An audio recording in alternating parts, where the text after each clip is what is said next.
Good morning from Santa Barbara. Spill the tea with D&E.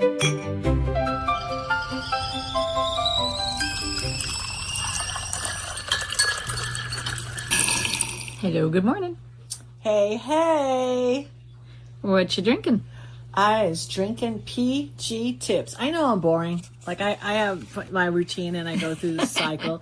You're the one who always, goes off the edge. The thing is, if I make this tea and I've never had it before and all of a sudden I don't like it, well, I'm doing a podcast with you. I want to have a go-to. So I'd like to try something before I'm like, oh, wow, I don't want to reinvent anything. PG Tips just rocks. Yeah, well, Earl Grey is my go-to. PG Tips just rocks. It's just, if you haven't tried it, I mean, it's such a strong... good black tea. It's a great black tea, and it's just got this no back taste. It's really good. I love and it. there's no bitterness. Yeah, especially because you'd only do 1, 2, 3 dunks. That's it. I go really Not quick. builder tea. Yeah, no, I can't. You're cuppa. You leave PG Tips in there for an hour. Ever. It's black. I need every drop of caffeine available. It is so black. I don't even know how you can swallow it. It's horrible. It's called a builder's cuppa. Yeah. Ugh. So, well, welcome to Spill the Tea with D&E, where we gather around a warm cup of tea and explore ideas that make us healthier, wiser, kinder, and a little more hopeful. And today we're going to ask a question that faces us every day. Do we do what's easy or do we do what's right? Because these are two roads that sometimes they can begin close together, but they end up very far apart. And years later, they often end in completely different places. And it kind of goes in harmony with the idea that does the ends justify the means? It's a very philosophical question. Do we do the easy or do we do what's right?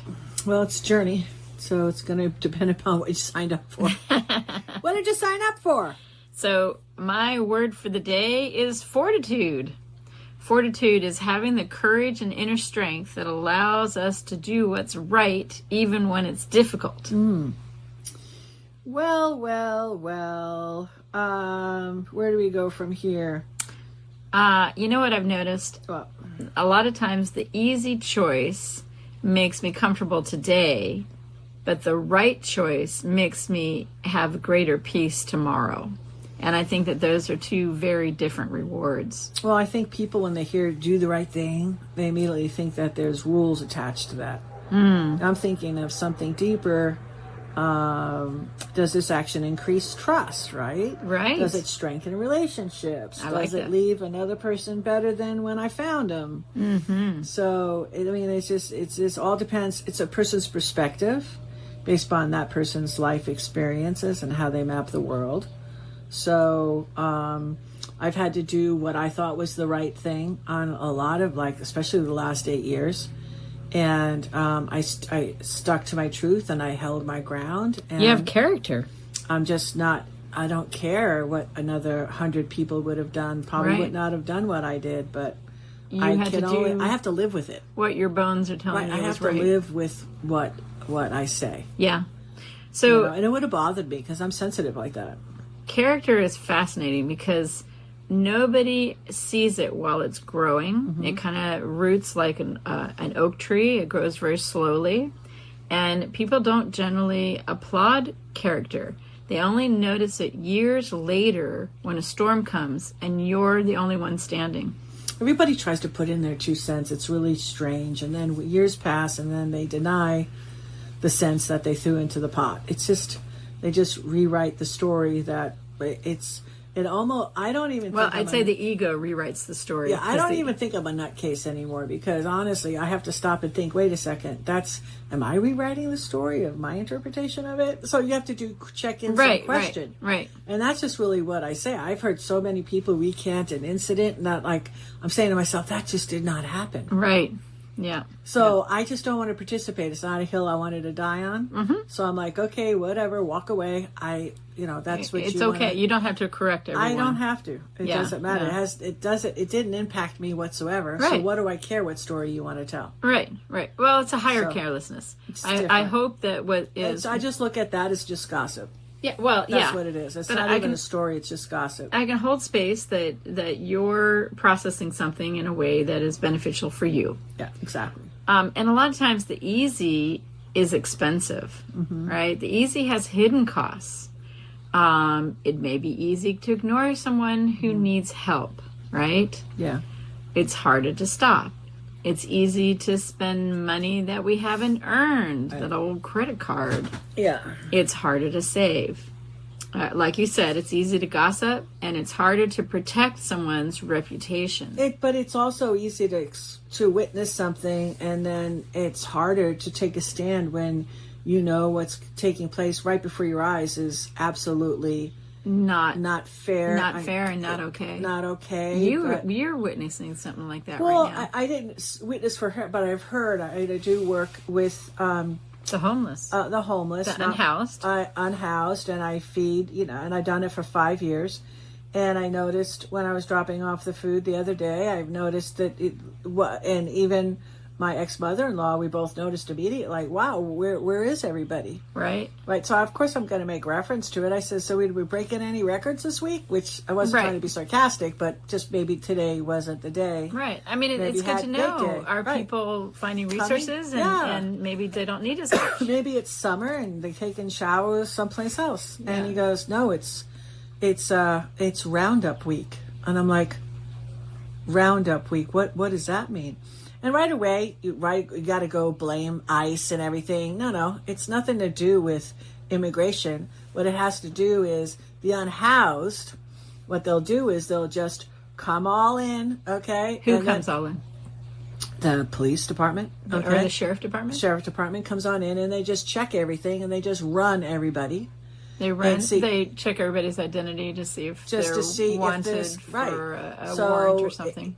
No, the person that I was with said, yeah, it's unfortunate, and named the person that got picked up because it had an open container. In their cart. Yeah. In their shopping cart Yeah. that they're pushing all their possessions Yeah. in. Because there's probably some rule that you can't walk around with alcohol. But come on, how are they going to get to the courthouse? How are they going to pay the ticket? It's just, it is what it is. So guess what? That person's going to jail. Yeah, and the sad thing that the So general that's what they public, do. They round them up and they throw them in jail. And this is when you look at the occupancy of our jails, which is high. it's very high. They have to fill them. Okay, it's an income stream. Remember, let's follow the money. I don't think the general public understands that people that are in jail, the county gets paid a certain amount of money from either the city or the county or the state or the federal government in order to care for people who are in jail. Back in the day, and I don't know what year this was because I had a friend that was in the system, and it was $59.95, and I remember that because that's how much a Toyota cost way back in the 80s with Arnold Palmer. Now it could be $15,000 a month right now. I have no idea what the exact amount is. dollar number is, but that's just for one day. Yeah. So in other words, if you get it for $59.95, right? Whatever the number is, right? And then 2 weeks later they put them back in again, right? Okay, they get that money again. So it's kind of like we want our government to have good systems for helping people abide by our laws, but we have to realize as a public that without a check-in and like reverse engineering, perhaps what we've set up is actually not rendering our population service, but is actually serving itself in regards to money and resources. You're pulling the low-hanging fruit. I'd rather have you spend those resources and time, go get an actual person who deserves to be in jail. Yeah. When somebody dumpster dives for a pillow at Ralph's, I'm sorry, you don't deserve to go to jail for that. Yeah. You don't. You haven't hurt someone else's property. No. You haven't endangered yourself and you haven't endangered another person. Why don't we provide more services? Why don't we put all that money and put more services out there? And get people to not be unhoused. Because honestly, they're not getting 3 hots and a cot. Okay, you don't get hot food there. Right. It's cold. Right. And you don't get a cot because you're in overflow and you're sleeping on a concrete floor underneath UV lighting like that. That's looks on like 24/7. It's on 24 hours a day. And I know personally. With violent stuff on TV. Exactly. With loud violence on TV. Right. So almost every regret I've ever had is about something that initially felt easy, but every meaningful achievement that I have is about something that felt very difficult. And having these conversations about what's actually going on to our unhoused population, it's difficult. It is heart-wrenching. Right. I'm doing a deep dive right now because I always want to speak truth. If the amount that they get, if a person gets put in incarcerated 2-3 times a month in our county jail system, do they get more? Do they get the fund? Do they get to apply and get more money again? And they get the same. Because then what you would do is you would grab them like every 2 weeks. Yeah, and that's how you're getting paid. Because honestly, if you look at these guys, first of all, they're very good looking. I'm just saying. Who? I think that the models. I think they have to be models. They're very tall. They're very good looking. Who are we talking about? People that work in the prison system. Oh. And they all drive Escalades. So those are expensive cars. Okay, so if you look at the parking lot, they all have very big cars. It's a hard job. I understand because. I mean, you do have real criminals that are in there. You have murderers. You have whatever, and I guess you just got to offset it. Yeah. With non-violent criminals. Yeah. Okay, because these are not. These are just a lot of them are just most of them they're on something. Are on something, or they've hit a situation that there, but for the grace of God, go I. Yeah, it's true. It's just the system that we know. That's just, and I know how many people are going to want to change something that's just been in force for so many years. Yeah. It just and is. What this really brings in alignment is integrity. When we What's funny is what about the millions of dollars that are still in the register of the phone because you do the phone bank and then you don't use it. If you're in jail. If you're in jail, you get a phone. You have to sign up to have money so that you can make phone calls. You don't get a refund. And then when you're not in jail anymore, whatever was on your account disappears. Yeah, I actually did a deep dive trying to figure out what corporation is getting that money. And I went from LLC to LLC to LLC. I went about 10 deep and I finally gave up because I just didn't have time to keep going. That weird? Yeah, that is very weird. Because you're talking about millions. That is. I mean, how many It's pennies, but it adds up. Oh, God. Millions. There's a lot of things that the general public doesn't know about stuff. Who gets that money? What this, to me, really talks about is integrity. And that when we do something as a populace and we create governance ideas and stuff, when we think about money, you think about compounding interest, but when we think about character, we're actually compounding integrity. And it's kind of like, have you ever experienced, you may have not done this, but I have, telling a tiny lie? And not a huge one, just a tiny one, just because I wanted to avoid some discomfort. And then the next day I had to tell another tiny lie. 16 lies to cover a lie. Holy crap. It just kind of, it was awkward, uncomfortable. And especially then when people do check-ins, they want coming more back into alignment. Yeah. Oh God, it was painful. But I had a period of my life for about a year where I just had to be honest with people and say, hey, I've been doing this very odd thing of not speaking the truth because I'm uncomfortable. And I need you to hold space for me because I need to come back into alignment and integrity in my beingness and just say what is true. Right. And it took me about a year. And it was so weird because I lost the whispers of my inner voice. Really? It got quiet. And it's kind of like, why should I might exaggerate something, I get called out on it, and I just do an instant correct. Because, I just get in a ramble. It's like, oh, yeah, you caught a fish? How big was it? Oh, it's a monster. It was probably a minnow. Oh, it was a monster. Then somebody's with me. It wasn't a monster. I say, nah, it wasn't a little monster minnow. That's what it was. It was a fighting minnow. That's what it was. It took me days to pull that baby in. So it's just to tell a story. Yeah. And, a lot... I'm not so fond of, what do they call it, radical honesty, because I think that there are times where a little white lie is not a bad thing, because there's no intention to hurt someone's feelings. They wouldn't learn anything from it. You really would rather people have a pleasant day. They'd learn much more from that pleasant day. So I'm not really talking about that, but I'm talking about the things that bring value to our life and build integrity. And that currency is incredibly important. And our brains kind of figure into this because there's biology involved. Our brains are designed to conserve energy. And so what happens is everything today is sort of like engineered for convenience, right? We got food that's convenient, entertainment's convenient, shopping's convenient, information's convenient. Good Lord, everything's convenient, right? But you can't do that with friendship. You cannot take shortcuts. True friendship requires time. Yeah. It requires energy. It requires, sometimes you may have a few hurt feelings and you work through that and you invest the time and energy for that. It asks us to grow. Yeah. So to me, the challenge is remembering that convenience isn't the same thing as flourishing.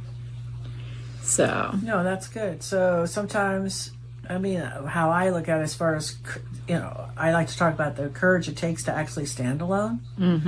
So sometimes doing what right means standing alone for a while. And I know this to be true personally. I've had to experience this the last 7 years. You are on your own.